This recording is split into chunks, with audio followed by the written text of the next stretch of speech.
Hello, my beautiful soul family, and welcome to another episode of Unshackled. This is Jo, and I'm so excited to have you here joining me. Thank you so much. Today's episode is about decision fatigue and making decisions. So, for the past 3 years of my life, I have been working as a digital nomad, and in those 3 years, I have been living across Indonesia, India, New Zealand, Thailand, Australia, the Maldives, and Sri Lanka. I've also been doing that in a pandemic. There has been getting lots of visas. There has been navigating the rules of each country, trying to understand what are the current lockdowns or restrictions or health declarations that needed to be completed while visiting these countries. So it has been a journey, a beautiful journey, and I'm so grateful to have this experience. But what I want to share with you today is making decisions. I believe that I am a good decision maker, not always, but I have a process of how I make decisions, and I want to share that with you guys today. So, working as a digital nomad, living across so many countries during a pandemic, there are a lot of decisions that need to be made. Even traveling, when you're traveling as a solo traveler, every day you may need to book accommodation or deciding where you're going to go. So it's these constant decision makings. I never plan a trip. I never go on a trip and have an itinerary. I get there and then day by day I plan, wake up and decide what I'm going to do. Sometimes there may be a little bit of pre-planning. But one thing I notice when you're traveling in this way, that you need to make a lot of decisions. And I caught myself very recently getting stuck on a decision about accommodation. I was taking a bit of a break from the Maldives. I was over in Sri Lanka and I was moving day by day. I wanted to see a lot of the country in a very small period of time. So every day I was booking new hotels, getting to the next place. And I caught myself a couple of days just spending way too much time making decisions. It was taking up a lot of time, a lot of energy, and to me, that is time and energy I can be putting into different things. So I caught myself doing this and decided I don't want to be spending this much energy and time booking accommodation. And this is some of the reason why we experience decision fatigue. So you may find decision fatigue. You might go to the supermarket and want to decide what to have for dinner and you cannot decide what to have. You might want to pick a new outfit and you go back and forth for way too long deciding which outfit is better. You may going to pick a new lotion or product or food product and go back and forth with this decision. This is when we step into decision fatigue. And the reason why so many of us are experiencing decision fatigue is because we live in a fast-paced world. We have so much choice. Guys, I talked about in the last podcast about this abundance that we're living in. If you look through the history of mankind and the poverty that people have experienced, the poverty and hardship, and if you think about the poverty and hardship that people have experienced before us, and now we have so much choice. If we want to go and buy a new laptop, there is many laptops to choose from. If we decide to buy a new phone, there are so many phones to choose from. You want to go to the supermarket and go to the breakfast section and look at the hundreds of brands and products there is to buy. And when we're making so many decisions all of the time, this comes down to decision fatigue. Our brain is actually not functioning, and when we're in high states of stress, our three brains cannot communicate. We cannot access the full parts of our brain. And then it comes to making a small decision and our brains aren't functioning properly and we get stuck on this decision. I've had clients tell me previously that they were so stressed out at work, they went to the supermarket to purchase dinner and just almost had a breakdown of, I just cannot decide what to have for dinner. It's not that you're not capable of making a decision of what to eat for dinner. It's because you're too stressed and your brain isn't functioning properly, and why you can't decide what to have for dinner. And I just think with anything, where do we choose to direct our energy? Where do we choose to direct our stress and our energy? Because there's always going to be stresses in our life, but we get to choose how much time we spend in this stuck energy, this back and forth of should I, shouldn't I? Should I buy this? Shouldn't I buy this? Should I travel here? Should I travel there? Should I move to this new place? What am I going to have for dinner? So I'm going to share with you my very simple process of how I make decisions and how to eliminate decision fatigue. So the first step is you want to eliminate stresses in your life. You want to manage your stress. And I'm going to do an entire podcast just on stress reduction and how to manage stress. And then you can use this formula of how to make decisions. So the first thing I ask myself when making any decision is, how long do I want to spend stuck in this decision? So if it's a big decision about, moving to another country, that might take a week or a month or maybe a couple of months. If it's a decision about what am I going to choose for lunch, that might be a minute. That might be a couple of minutes.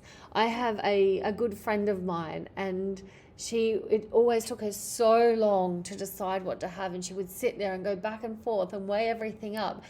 And I remember one day saying to her, that's it, you've got to decide in 1 minute, go. And it was this pressure, and it was uncomfortable. But then at the end of the day, you just know that's the amount of time. Choose how much time do I want to spend in this stuck energy, this energy of going back and forth. And then weigh it up. So depending on the decision, I love an old school pros and cons list, and I do this with so many things. What are the pros of doing this? What are the cons of doing this? What are the benefits? What's positive about this? What's negative about this? Get really clear. Okay, so you've got your time frame, you've got your pros and cons list. Maybe there's a couple of people that you want to have a conversation with. Maybe you want to meditate on it. Maybe you want to sit and feel into it. I would highly, highly recommend sitting and feeling into it. I would highly, highly recommend sitting and feeling into it. Gut instinct, the old school saying of gut instinct, this is so true. We always know what is the best decision for us on a deeper level, but we ignore it. Our heart knows, and then our head jumps in and tells us the reasons why not. We start to weigh it up, and if you look back at any decisions in your life when you've made good decisions, you just knew it was the right decision. Maybe you made some wrong decisions, or you perceived wrong decisions, and you look back and say, I knew this was the wrong decision. I remember once a girl I worked with was going through a divorce, and I said to her, she just said it's been wrong for a very long time. And I said, when did you know that it was wrong, that it was, wasn't what you really wanted? And she said, walking down the aisle. And it just, we had a bit of a laugh, but sometimes this is the case. We know what is the right or wrong decision for us, but we choose the alternative for other reasons. Maybe it's safety, maybe it's insecurity, maybe it's just uncertainty, maybe we're not that in tune of connecting to our intuition. So draw the line in the sand. Make the decision, make it a full-bodied, yes, I'm in, or no, I'm out. And then trust that you have made the decision. Put this into practice. Do it with something in your life. It can be something small, it can be something bigger. You get to choose how long you spend in that energy. Make the decision, feel into it, meditate on it, ask the universe for a sign, ask for signals. See what comes through.